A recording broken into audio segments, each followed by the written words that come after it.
Bien, bonsoir à toutes, bonsoir à tous.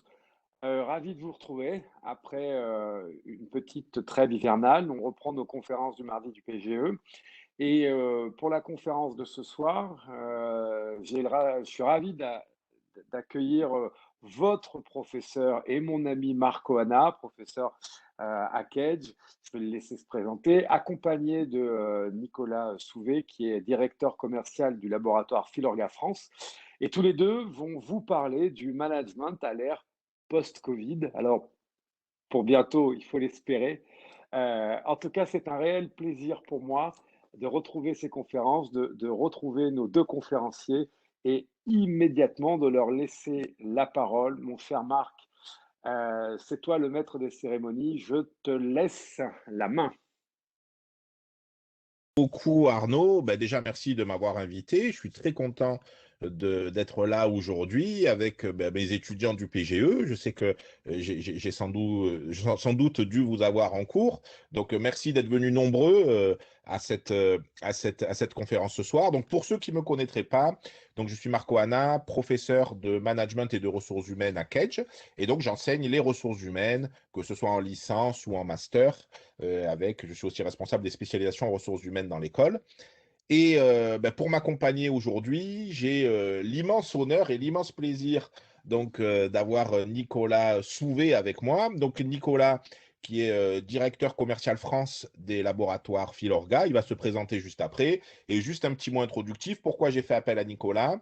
Parce que je pense que c'est un excellent manager. Et si c'est un excellent manager, c'est sans doute parce qu'il a eu un bon prof, puisque j'étais son prof il y a quelques années maintenant, une dizaine d'années. Nicolas, ça ne nous rajeunit pas. Et Nicolas était un de mes meilleurs étudiants dans une autre école que j'intègre à Kedge. Il avait des très très fortes compétences relationnelles. Et puis, il a eu un parcours exemplaire pour arriver à un poste à haute responsabilité. Et c'est vrai que je suis resté en contact depuis toutes ces années-là. Et j'ai toujours apprécié sa manière qu'il avait de parler du management. Donc, j'ai trouvé que ça serait une bonne expérience pour vous, que Nicolas puisse apporter son témoignage. Donc, Nicolas, est-ce que tu peux te présenter rapidement et donner ton parcours? Bonsoir à toutes et à tous. Merci Marc pour cette présentation. Là, tu me mets la pression. Il faut que j'assure maintenant dans ce que je vais pouvoir raconter. Écoute, ouais, c'est vrai qu'on était ensemble jusqu'en 2007 où j'étais dans une autre école de commerce. Et après, je suis parti vaquer dans la partie plutôt commerciale à la base où j'ai été commercial pour les marques Hollywood Chewing Gum. Puis après, par le biais d'un concours de circonstances, je suis parti dans la cosmétique dans les marques Roger Cavaillès, donc dans la pharmacie, où j'ai été aussi ce qu'on appelle délégué pharmaceutique. Je suis passé ensuite chez Nux, une autre entreprise de cosmétiques naturels, où là j'ai été délégué. J'ai eu la chance d'évoluer sur un poste de compte clé. Ensuite, j'ai été directeur régional et les 3 dernières années, j'ai été directeur commercial du Portugal et de l'Espagne pour Nux, jusqu'à ce que la personne qui m'a fait confiance durant toutes ces années soit nommée directeur général chez Filorga France et qui m'appelle pour l'épauler, pour gérer le business de la France, donc d'Irco France depuis septembre, donc depuis 7 mois, le retour à Paris et retour, voilà, et j'ai 37 ans, je suis marié avec 2 enfants, voilà, pour ma présentation. Merci beaucoup, Nicolas, pour cette présentation. Donc aujourd'hui, on va parler du management à l'ère post-Covid. Et donc, j'ai décidé de découper cette présentation en 5 grandes parties. Donc, premièrement, je vais parler du management post-Covid qui va se faire à distance, hein. Je l'ai intitulé le management post-Covid et à distance. Deuxièmement, je vais parler de l'importance du management post-Covid en tant que management porteur de sens. Troisièmement, je vais essayer de vous convaincre que le management post-Covid est un management juste. Quatrièmement, je vais vous parler du management post-Covid avec une des spécificités, à mon sens, c'est qu'il faudra surtout manager le travail et pas les travailleurs. Et je terminerai mon propos avec une cinquième proposition qui est que le management post-Covid est un management féminin. Donc voilà, c'est ces 5 thèmes que je vais aborder tour à tour. Et à la fin de chaque thème, je laisserai la parole à Nicolas pour témoigner de ce qu'il fait en entreprise par rapport à chacun de ces thèmes. N'hésitez pas, si vous avez des questions, de les poser au fur et à mesure ou à la fin de l'exposé. Alors, je vais commencer déjà par le premier constat sur le management post-Covid, qui est sur ce management autour du télétravail, autour de ce management à distance. Déjà, ce qu'il faut savoir, à mon sens, c'est que le management post-Covid, il va pas être tellement différent du management précédent. En fait, il va être différent, mais il y a une bonne nouvelle pour les managers, c'est que s'ils étaient déjà performants et modernes dans leur management avant cette crise du Covid, je crois qu'ils auront beaucoup de facilité à faire un management efficace et pertinent après cette crise de Covid. Donc, je crois qu'il n'y a pas de rupture fondamentale avec la crise du Covid dans le management, surtout quand on était quelqu'un de performant. Quand on avait un management que je qualifierais d'un peu plus à l'ancienne, un peu moins agile, un peu moins souple, là oui, il va falloir qu'il y ait des évolutions qui vont être nécessaires et qui vont être peut-être même brutales pour certains. Le premier constat sur ce management post-Covid, c'est le passage du présentiel au distanciel. En effet, on voit que le travail se développe énormément. Donc, avant la crise du Covid, on avait suivant les statistiques, entre 3 et 20% de la population active qui faisait du télétravail. Donc, c'est des chiffres qui étaient assez vagues et assez flous. Donc, ça allait de 3% selon l'INSEE qui font du télétravail au moins un jour par semaine. On avait 6% qui le faisaient de manière contractuelle. Et quand on parle un peu de télétravail gris, en tout cas des formes beaucoup plus souples de télétravail, on pouvait monter jusqu'à 20%. La vérité sur le chiffre vrai sur le pourcentage de personnes qui télétravaillaient était sans doute au milieu, dans cette fourchette. On était à peu près à 12-13% de télétravailleurs en France. En Europe, on était à 20%, donc la France était en retard. Et quand on regarde les pays du Nord qui sont beaucoup plus en avance, on était déjà à 30% avant la crise du Covid. Et donc pendant le confinement, pendant cette crise du Covid, on est passé à 40% de personnes au moins qui ont télétravaillé. Regardons rapidement l'évolution de ce télétravail. La plupart des individus, c'est-à-dire 8 personnes sur 10, espèrent continuer à télétravailler pendant la crise. Et côté DRH, quand on fait des statistiques aussi, on a 85% des DRH qui souhaitent installer de manière pérenne le télétravail dans leur organisation. Donc, on va avoir naturellement une évolution vers beaucoup plus de télétravail qu'auparavant. Donc ça va être un fait qui va venir bouleverser le management. Parce que quand on manage en télétravail, on ne doit pas manager de la même manière que quand on est en présentiel. Quelques exemples de ces différences qui vont avoir lieu. Le premier, ça va être d'éviter l'overdose d'informations. Parce que les gens sont en distance, les managers ont cette impression de toujours devoir informer en permanence leurs collaborateurs. Et on se retrouve avec on parle d'infobésité au sein de l'entreprise, avec une foultitude d'informations qui sont vraiment secondaires. Et je crois qu'il faut faire un travail qui va être nécessaire, notamment avec le télétravail, pour sélectionner l'information pertinente à transformer, à transférer.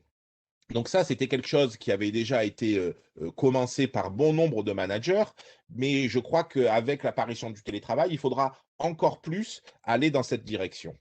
Deuxièmement, c'est aussi changer les méthodes de communication. Alors là, à l'heure actuelle, avec le télétravail, on a une impression, en tout cas les managers ont cette impression qu'il faut à tout prix occuper le terrain. Donc on fait des réunions à rallonge, on fait des réunions comme si on était en présentiel, des réunions qui durent 1 heure et demie, voire 2 heures en distanciel. Et c'est des choses qu'on ne va plus être capable de faire, ce ne sera plus possible de les faire. Je crois qu'un format standard de réunion télétravail, ça doit être entre 45 minutes et 1 heure, pas plus. Et donc, il va falloir aussi s'adapter pour animer les réunions, animer l'équipe et animer la communication. Il faut vraiment varier ces méthodes de communication en tant que manager et toutes les utiliser en même temps. Avant, on avait essentiellement l'interaction physique et les emails. Maintenant, il faut passer aussi au téléphone, aux conférences web, etc. Mais toujours y mettre de la chaleur malgré la distance et surtout ne pas avoir des modes de communication répétitifs par des réunions Teams toute la journée. Certains travailleurs vous disent qu'à l'heure actuelle, ils rentrent en réunion à 8 heures du matin, ils finissent les réunions à 8 heures du soir et toute la journée, ils ont des réunions Teams des réunions de groupe ou des réunions en plus petits comités. Et ça, c'est quelque chose qu'il va falloir faire évoluer dans le monde d'après avec une sélection plus pertinente des informations qu'on doit transmettre, des réunions beaucoup plus percutantes. Et il va falloir qu'il y ait une certaine adaptation des modes de management dans ce sens. Troisièmement, il faut aussi respecter l'équilibre vie privée et vie professionnelle. Et ça, pour cela, il va falloir aussi qu'il y ait une évolution du management. On a vu beaucoup de dérives pendant cet épisode. Il va falloir s'adapter à ce travail à distance. Moi, par exemple, je prends, et d'ailleurs, bon, c'est pas moi spécialement, c'est aussi la plupart des études académiques, de fixer un cadre de temps de travail avec notamment chaque salarié qui pourrait proposer des plages horaires où il est disponible pour l'échanger avec ses supérieurs. Vous savez, avant la crise du Covid, quand notre assistante ou une assistante administrative ou un staff support partait à 17 heures du soir, on n'allait pas l'appeler chez elle pour lui poser une question ou quoi que ce soit, on attendait le lendemain. Et donc, il n'y a pas de raison que, parce qu'il y a du télétravail, on contacte les gens après 5 heures le soir, après 6 heures le soir, hors des horaires de bureau, que ce soit par téléphone ou par visioconférence, pour obtenir ces informations. Et ça, il faut qu'il y ait une discipline de la part des managers. Et pour moi, cette discipline, ce n'est pas une histoire de responsabilité individuelle du collaborateur qui choisit lui-même de répondre à ses mails ou pas après 7 heures du soir, après 6 heures du soir, qui répond ou pas au téléphone. C'est du ressort de l'entreprise que de réguler ce type de pratique. Hein. Il est évident qu'il y a une injonction informelle de la part des managers d'être toujours disponible, de répondre toujours. On le voit dans les entretiens annuels d'évaluation ou quand on évalue la performance, on dit cette personne est très disponible.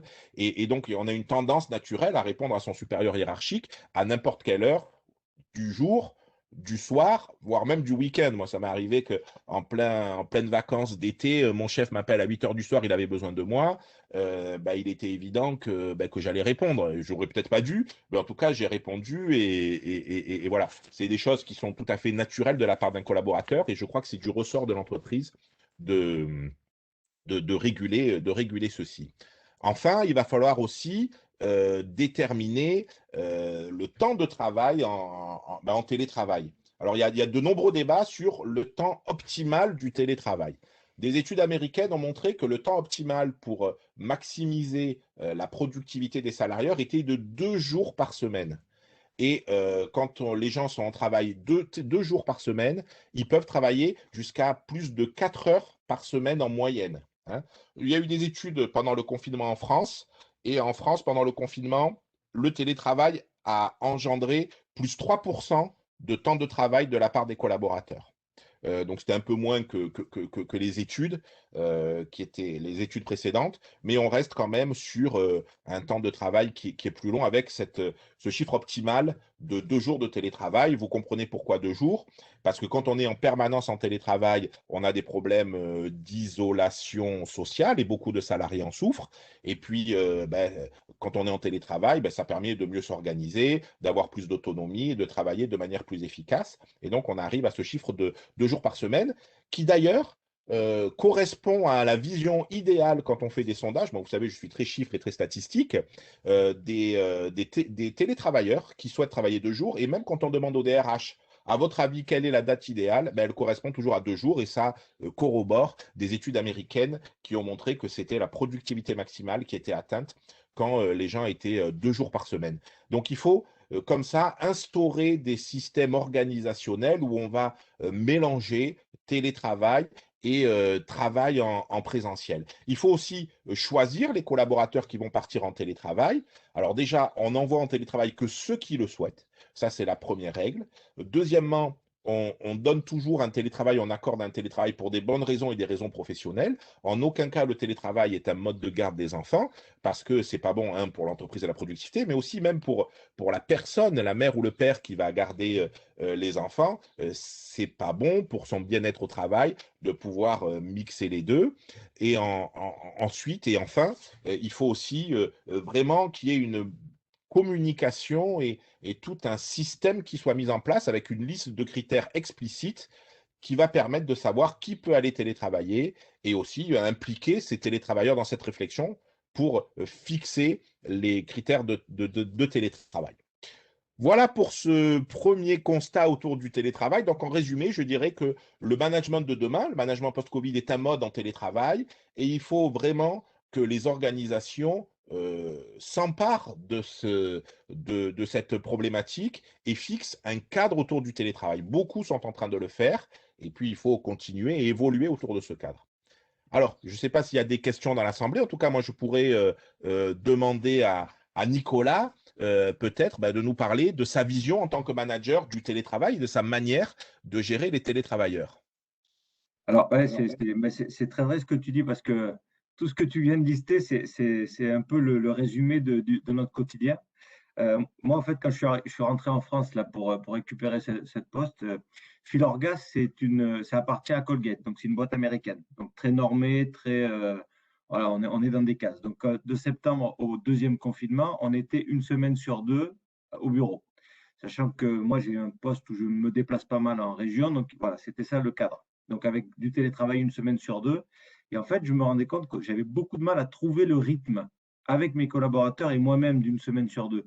Parce qu'une semaine, tu es chez toi, une semaine, tu es au bureau, mais tu es tout le temps en décalage et tu es tout le temps en essayant de t'adapter sur le rythme une semaine. Et d'ailleurs, je ne suis pas sûr que des études disent qu'une semaine sortent comme un rythme adéquat. Et après, le deuxième confinement est arrivé et là, on est passé en mode 100% télétravail, nous, depuis novembre, où on a depuis janvier une dérogation où on peut y aller en fonction du remplissage de l'étage et des open space. Bon, pour mettre le cadre. Et c'est vrai que nous, on a, pardon, parce que c'est marrant, parce qu'on parle du télétravail, de l'ère Covid, je suis moi-même Covidé, positif depuis hier.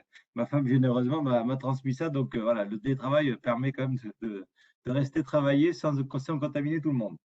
Et c'est vrai que du coup, nous, on est avec toute l'équipe des ressources humaines en train de mettre des cadres pour pas qu'il y ait ce débordement comme tu parles. Nous, d'ailleurs, on conseille le soir de clapper l'ordinateur pour être sûr qu'il n'y ait pas de réouverture après le repas. On propose même de mettre des messages en dessous de la signature, malgré le fait que je sois en télétravail, de 19h à 8h30 du matin, je ne vous répondrai pas, pour inciter à ce qu'on n'envoie pas des mails à des heures complètement improbables. Comme tu disais, quelqu'un qui partait avant à 5 heures, on ne l'appelait pas pour que ça continue aujourd'hui sur tous les types de postes qu'on a dans l'entreprise. Donc ce fameux droit à la déconnexion. Et c'est vrai qu'après, nous, sur les réunions, on essaie de ne jamais dépasser 45 minutes. Les caméras sont obligatoirement ouvertes pour tous, c'est-à-dire qu'on ne fait pas de visio sans caméra ouverte. Même si on n'est pas en chemise, cravate toute la journée, c'est pas très grave, mais il faut qu'il y ait une interaction sociale. En tout cas, qu'on puisse se voir entre collaborateurs. Et après, je discutais avec Arnaud qui est en train d'animer des séminaires. Si j'ai bien compris, il y a aussi cette perte de séminaires.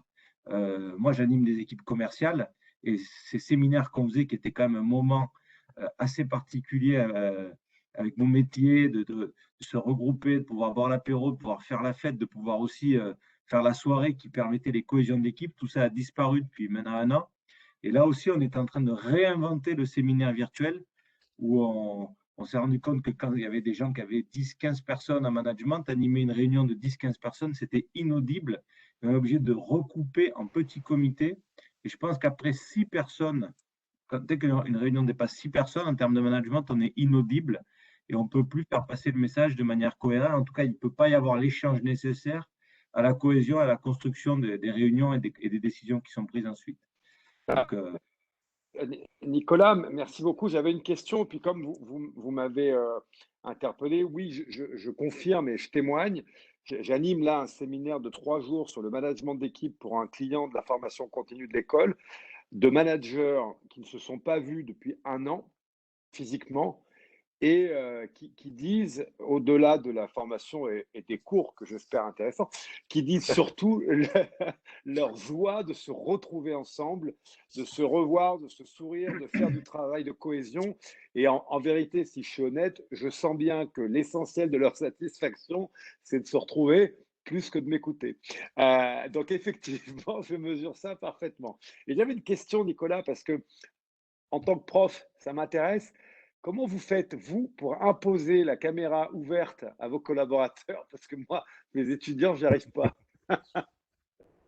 Après, l'idée, c'est que c'est plus agréable et bon, voilà, de faire comprendre que quand on a la caméra, on peut se voir et du coup, on peut communiquer mieux.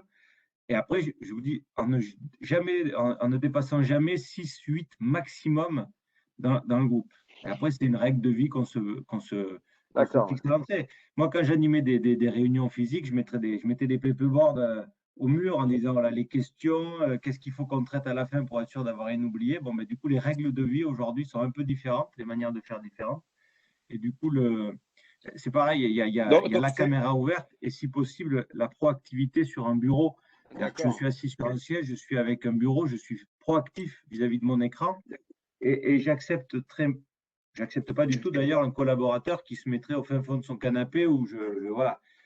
On essaie de limiter le Donc temps, donc sur la période de travail, on se met en mode travail. Mais c'est bon, une Alors moi, règle, si je peux c'est une règle que intervenir, vous si je peux me permettre. c'est ah, Oui.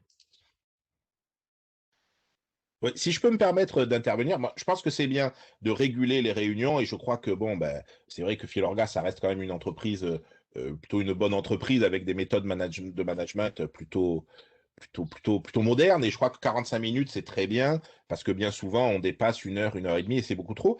Par contre, je me permets juste d'insister sur un point. Il y a des études américaines toutes récentes qui ont montré que pour le bien-être des collaborateurs, il était important de temps en temps de ne pas avoir la caméra branchée en permanence dans les réunions parce que en fait, la caméra donne une pression sociale d'une certaine manière pour toujours être en posture, comme tu l'expliques. Et cette étude américaine d'une très grande université à Boston nous indique que de temps en temps, il est bien d'autoriser, en tout cas pour certaines réunions, le collaborateur d'enlever cette caméra pour qu'il puisse justement se mettre sur son canapé ou allongé sur son canapé, comme je le fais trop souvent malheureusement, ou assis. Donc voilà, je crois que l'idée, c'est toujours de toute façon de trouver un équilibre, de réguler, c'est très important de réguler, de fixer des règles et voilà, d'essayer de trouver un équilibre. Et puis l'idée de ne pas envoyer des mails le soir, en tout cas de prévenir, de faire une pédagogie, c'est quelque chose d'assez moderne. Et moi, j'ai eu la surprise quand je me suis exprimé auprès de certains dirigeants d'entreprise, euh, de trouver que c'était pas des choses qui leur étaient audibles. Pour eux, pour certaines personnes, appeler quelqu'un à 7 heures du soir, c'est normal. Et si elle ne veut pas répondre, elle ne répond pas. Et donc voilà, je trouve qu'en tout cas, mais, c'est bien mais d'avoir cette politique, oui.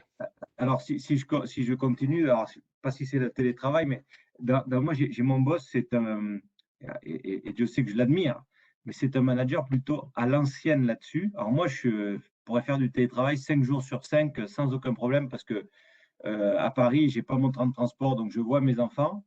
Je peux aller faire un footing entre midi et deux, puisque je m'autorise un temps de déconnexion entre midi et deux pour aller faire mon footing. Et puis le soir, du coup, à 19h30, je coupe et je vais dîner avec mes enfants, ce que je ne pouvais pas faire avant. Donc ça, c'est quand même des très gros avantages. Moi, j'ai mon boss, il aime bien m'appeler à 7h25. Il aime bien sentir, voilà, qu'on est là, etc. C'est ce que tu disais.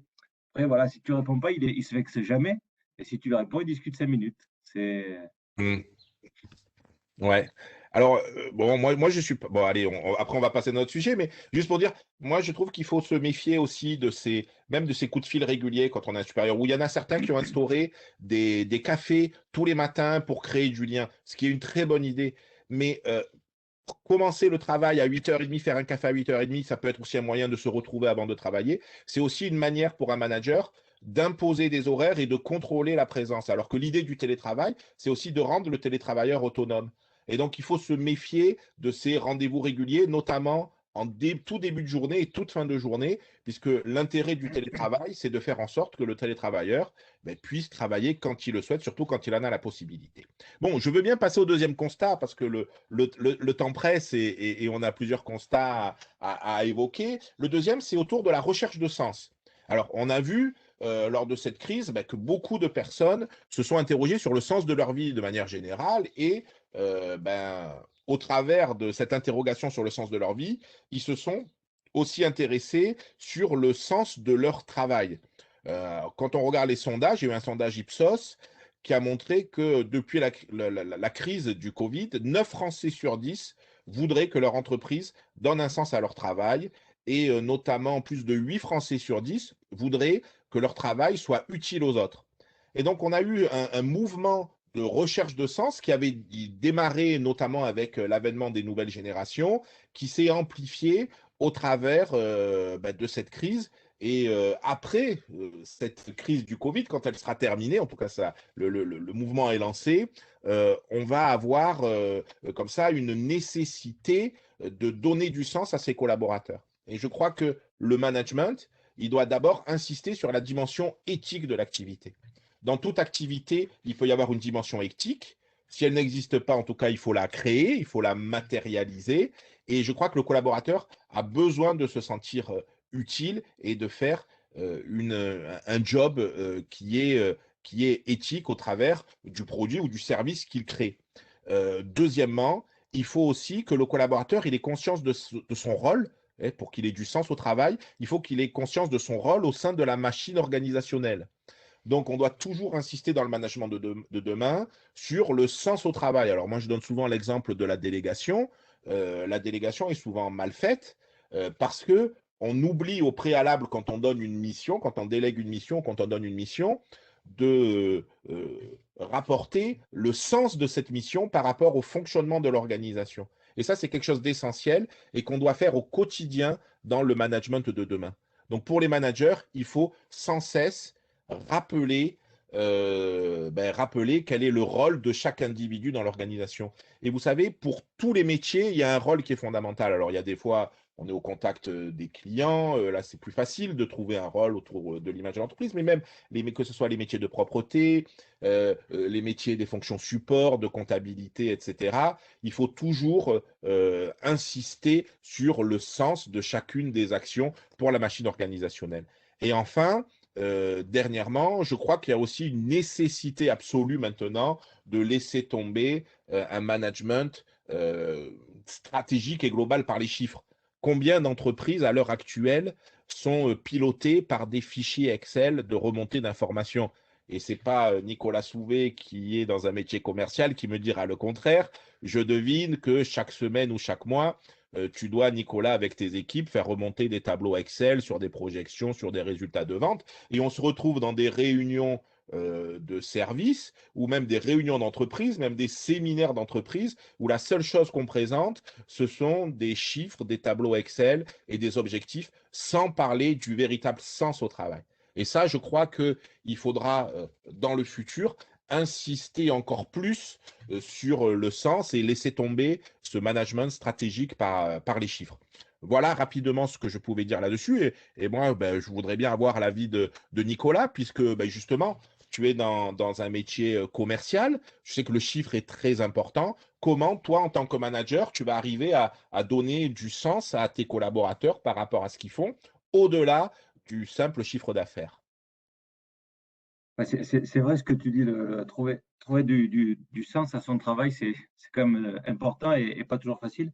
Après, c'est vrai que tous ces fameux tableaux Excel dont tu parles, ça nous sert à montrer aux actionnaires qu'on pilote, qu'on maîtrise et qu'on du coup voilà, on est dans une sorte de contrôle total de l'activité et ça rassure.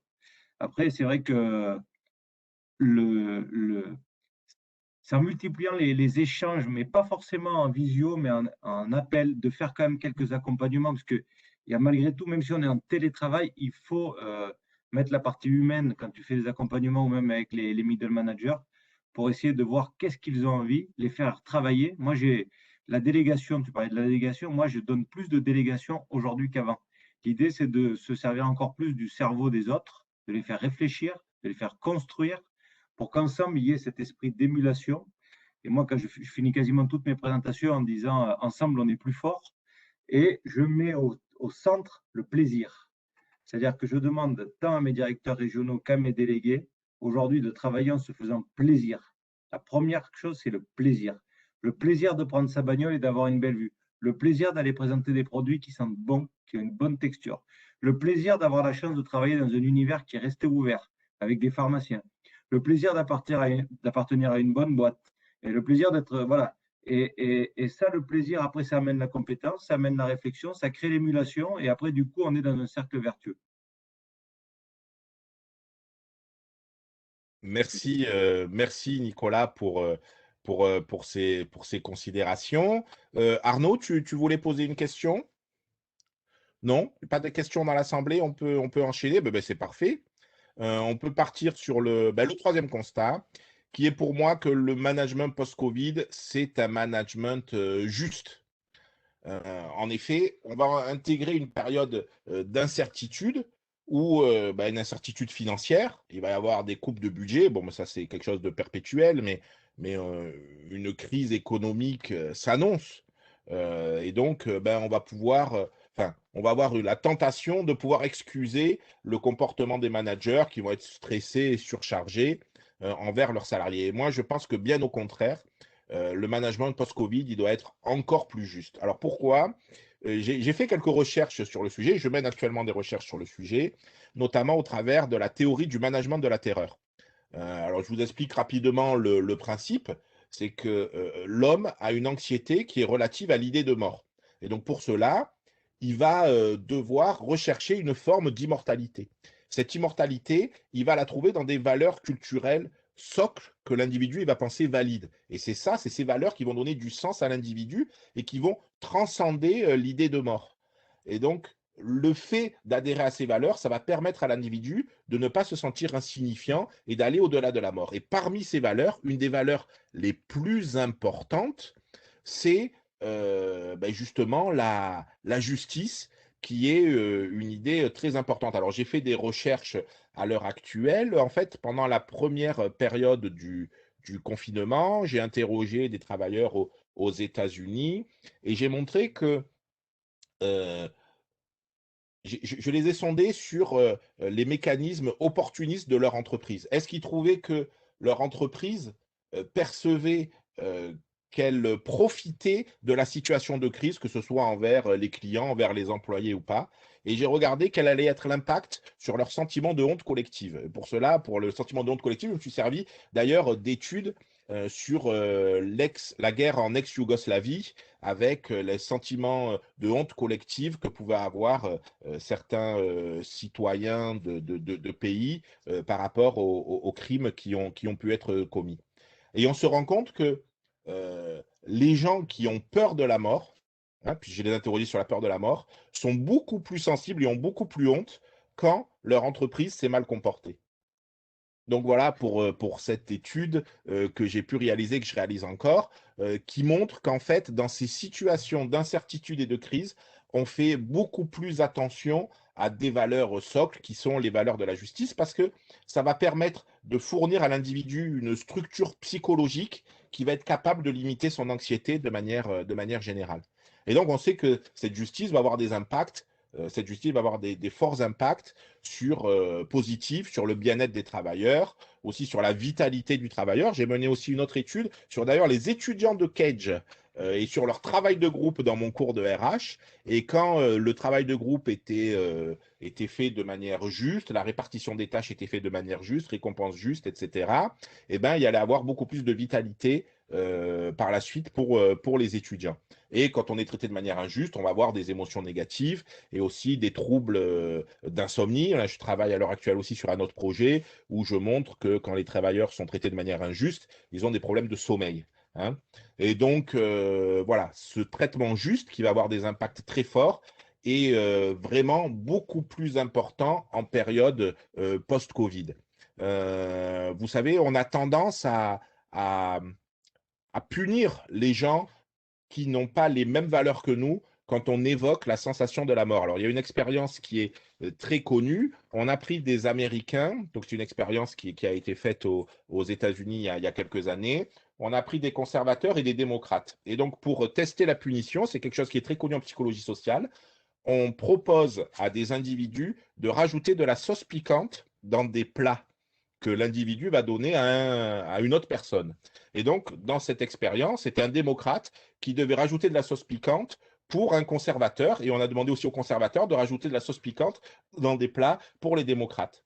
Et on a évoqué pour la moitié d'entre eux, c'est les groupes pilotes, la sensation de mort. Enfin, oui, la sensation de mort. Et pour les autres, c'était un groupe contrôle où on ne parlait pas de la mort. Et on s'est rendu compte que dès qu'on évoquait la mort, les gens avaient tendance à appuyer beaucoup sur la sauce piquante, puisqu'ils chargeaient à fond, ils punissaient à fond les gens qui n'avaient pas les mêmes valeurs qu'eux.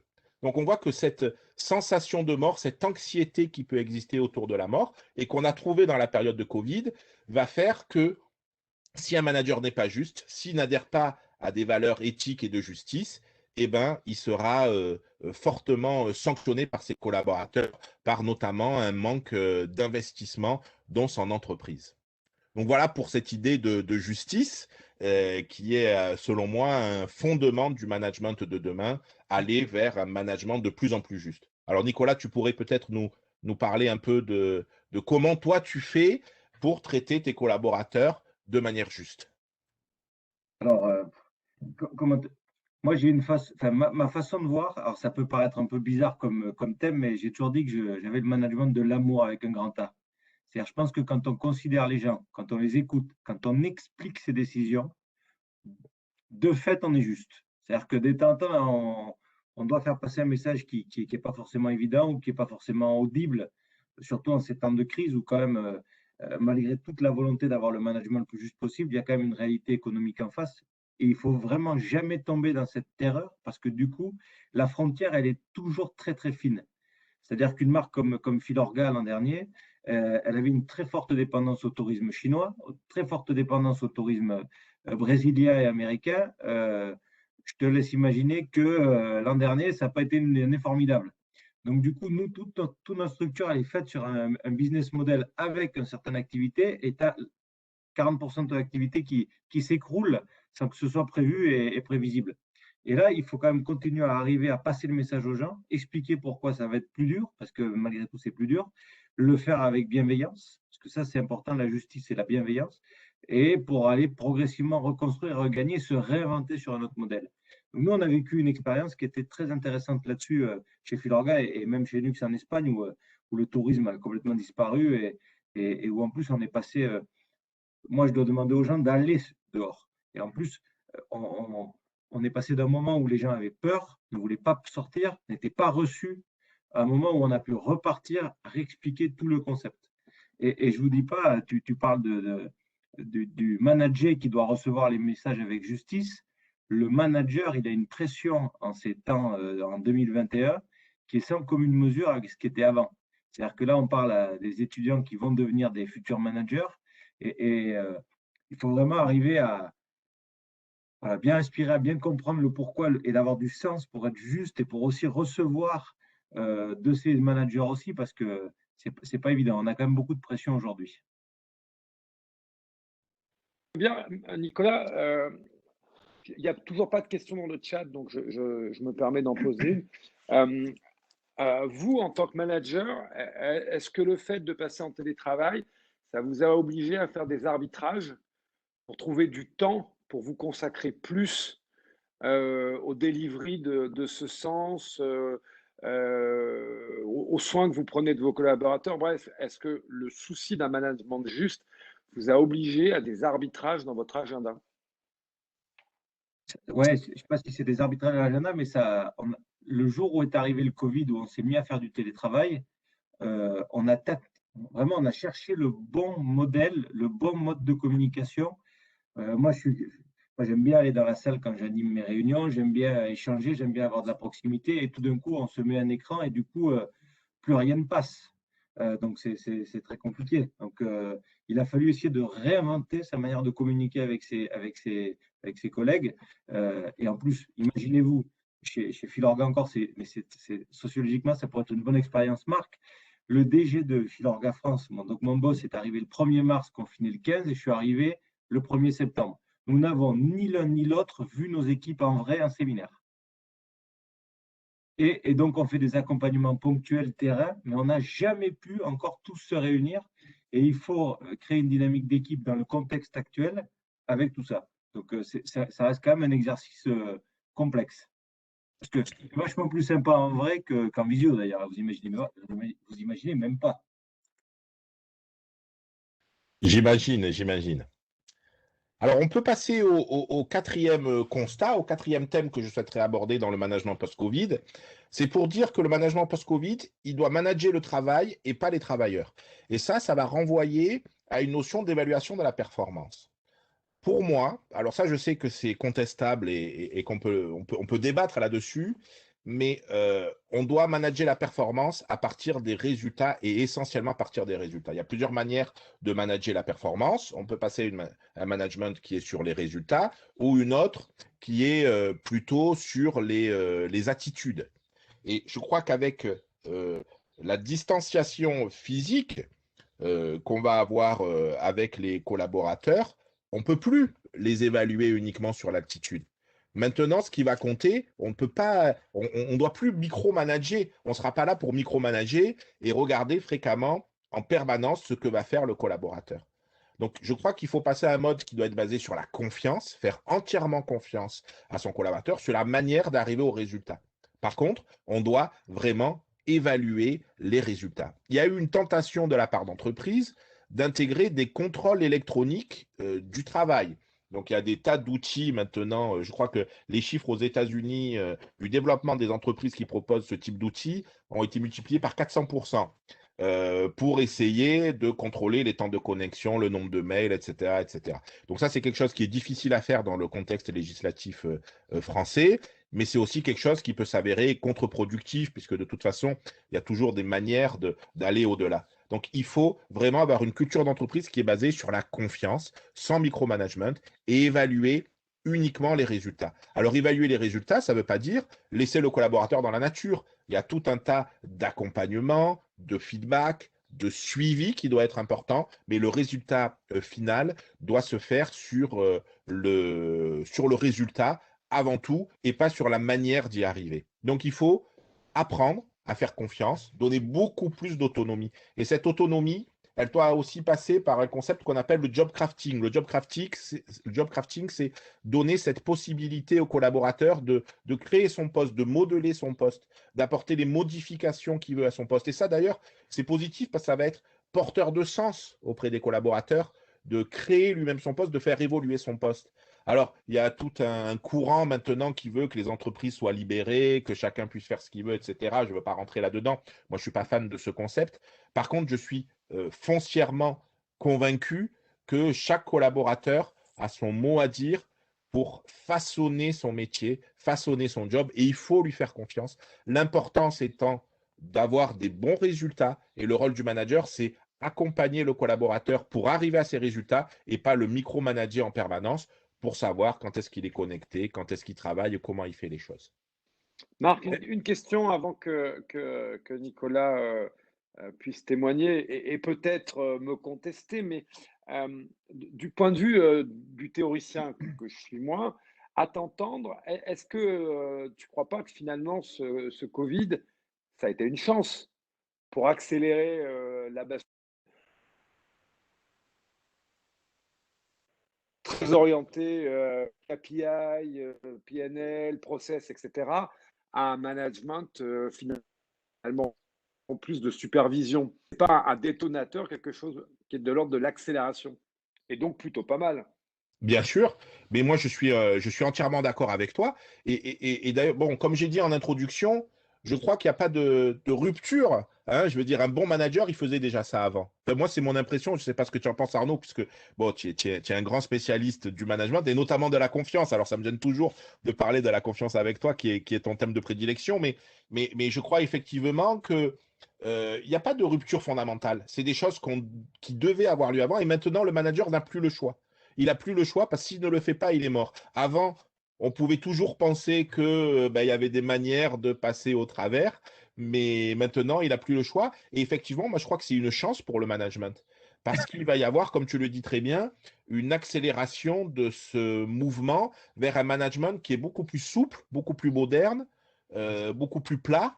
Et je crois qu'il va y avoir un changement de posture de la part des managers qui était nécessaire au préalable et qui maintenant est indispensable. Et de toute façon, le manager n'aura plus le choix. Et beaucoup plus participatif, si je peux me permettre, Bien Marc. sûr, Moi, par exemple, là, on parlait de l'évaluation, mais avant d'être évalué, il y a des objectifs. Nous, c'est assez, voilà.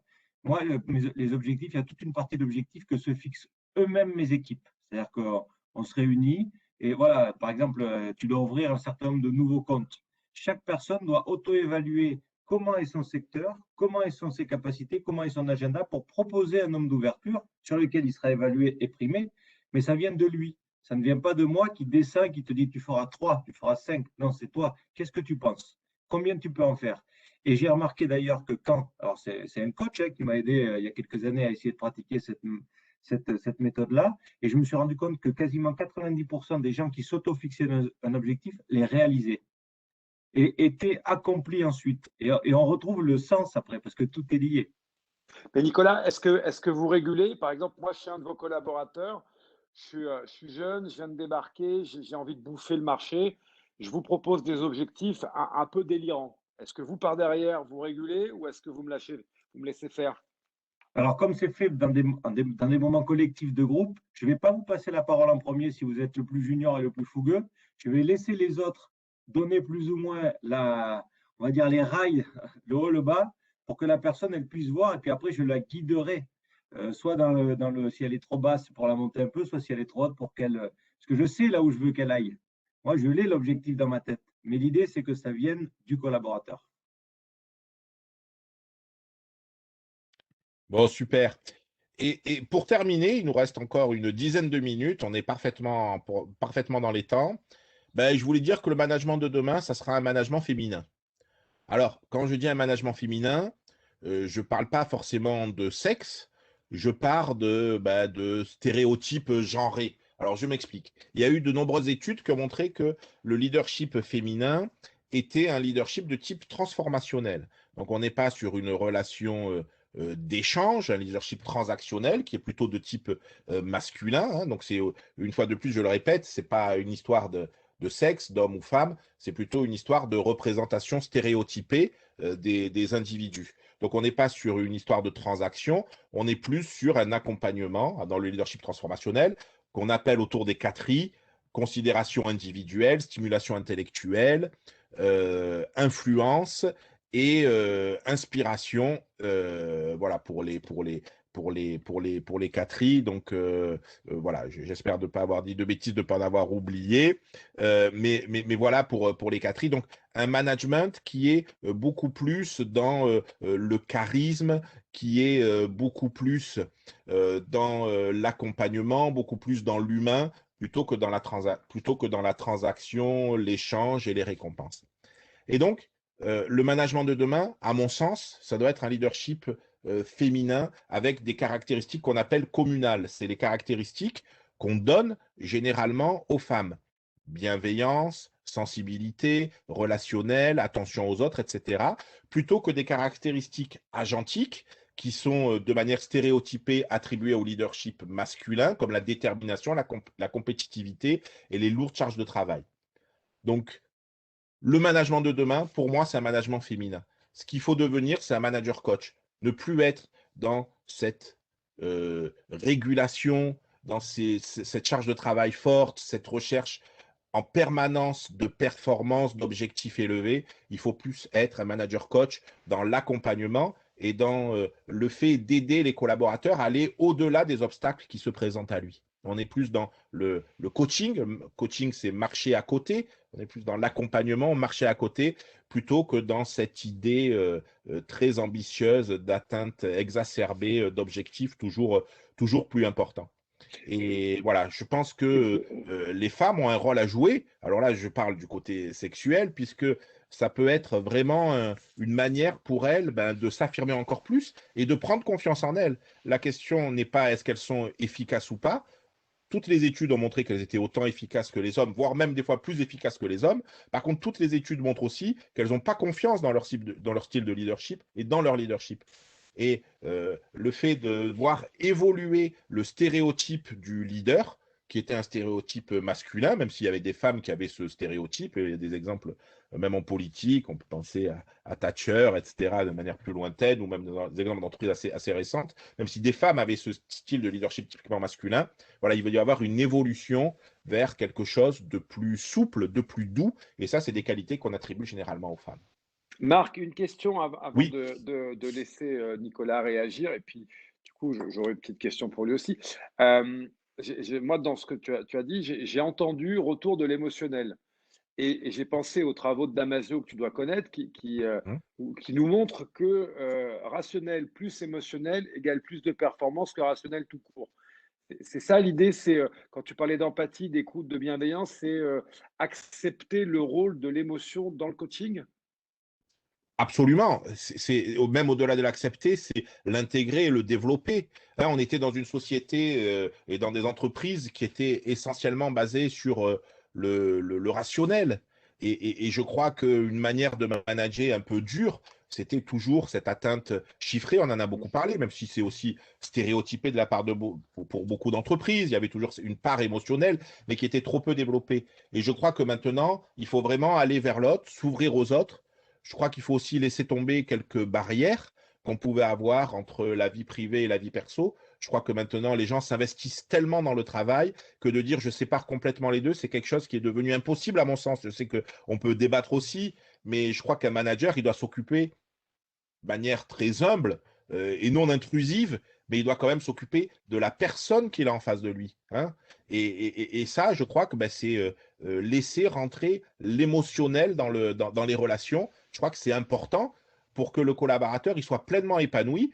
Et s'il est pleinement épanoui, il va être pleinement performant.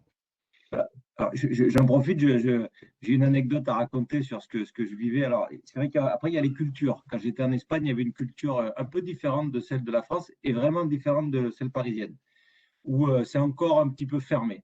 Mais moi, j'habitais donc à côté de Barcelone et je partais du principe que toute l'année, je faisais travailler, en étant un peu dans les grandes lignes, mon équipe. Et donc, ils travaillaient pour moi. Et donc, une fois par an, je faisais le dernier jeudi avant les vacances d'été. J'avais la chance d'avoir un petit jardin. J'invitais toutes les équipes, des gens qui pouvaient venir en voiture le soir, avec leurs conjoints et enfants. Et c'est moi qui cuisinais pour tout le monde. Donc, je faisais un barbecue géant. Et ça permettait de créer une cohésion, de lâcher prise et de montrer aussi le manager, il ne faut pas qu'il soit que celui qui est, entre guillemets, intouchable, etc., qui est toujours dur. Non, mais voilà, tu viens chez moi, je m'ouvre à toi, je m'ouvre à ma famille et on partage ce moment de relation, de moment de convivialité. Et c'est moi qui te fais à manger, c'est moi qui. Toute cette soirée, c'est pour que tu la passes bien. Et en France, ça va être plus dur à mettre en place. Franchement, c'est plus complexe. Les gens ne sont pas aussi ouverts. Mais en Espagne, c'était parfait et ça allait très très bien avec mon caractère et ma façon de voir les gens, quoi, et voir le management. Et le retour, Nicolas, ça a changé quelque chose? Vous avez pu mesurer des liens d'engagement, de loyauté, des choses comme ça? Total, total. La confiance réciproque entre les équipes et moi-même a été après, enfin, ça a été juste génial. L'expérience a été fantastique. Et d'ailleurs, pour mon départ, les messages reçus, etc., c'était juste très, très fort. Et après, toute la relation de travail qu'on a pu faire avec mes équipes a été très, très positive.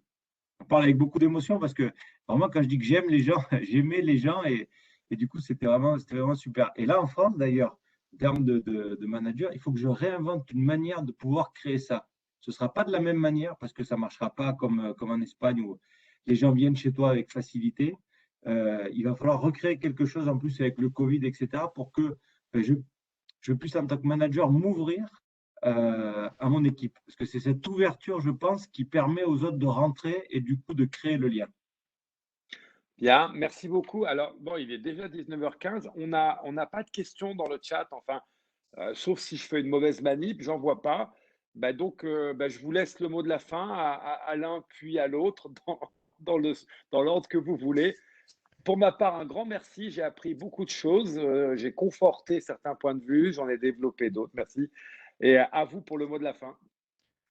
Eh ben moi, écoute, je vais dire le mot de la fin en premier. Après, je laisserai Nicolas dire le mot de la fin. Mais je crois qu'il a employé un mot qui est très révélateur, c'est l'amour. Et moi, je crois que je le dis avec humour, mais finalement, c'est très sérieux.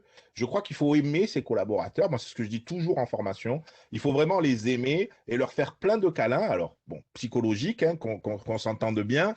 Je ne veux pas avoir des soucis, mais ça peut paraître trivial, mais je crois qu'il n'y a pas de secret. Un bon manager avant la crise post-Covid, ça sera un bon manager après. Quelqu'un qui était sur des techniques un peu plus anciennes, il doit évoluer. Et une chose est sûre, le point commun, c'est aimer l'humain et considérer l'humain dans cette société post-Covid. C'est essentiel. Voilà pour mon mot de la fin qui est sur l'humain. Nicolas? Ben non, mais écoute, Marc, je trouve que tu as très bien résumé. Merci, c'était très intéressant. J'espère que vous qui avez participé à cette conférence, vous êtes régalés, vous avez appris des choses. S'il y a des questions, avec plaisir. Et puis j'espère qu'on se recroisera tous bientôt quand même hors écran interposé pour échanger après, parce que le plus intéressant après, c'est quand même la bière qu'on peut boire tous ensemble, avec Avec modération. modération, voilà. Ah, mais un grand merci à tous les deux. Marc, humour, humilité, humain, voilà, c'est la même racine. Prenez soin de vous, restez humain avec humilité, mais toujours de l'humour. On a des messages qui vous remercient, messieurs. Il n'y a pas de questions, mais c'est parce que vous avez été complets. Mais il y a des remerciements qui prouvent que nos étudiantes, nos étudiants ont apprécié votre conférence et je les comprends. Très intéressant, nous dit-on. Merci pour cette conférence. Voilà, un grand bravo, un grand plaisir. Et donc, bientôt chez Nicolas pour la bière alors. Hein. Allez, au revoir tout le monde. Prenez Merci à soin de vous. tous. Merci à tous. Au revoir. Au revoir.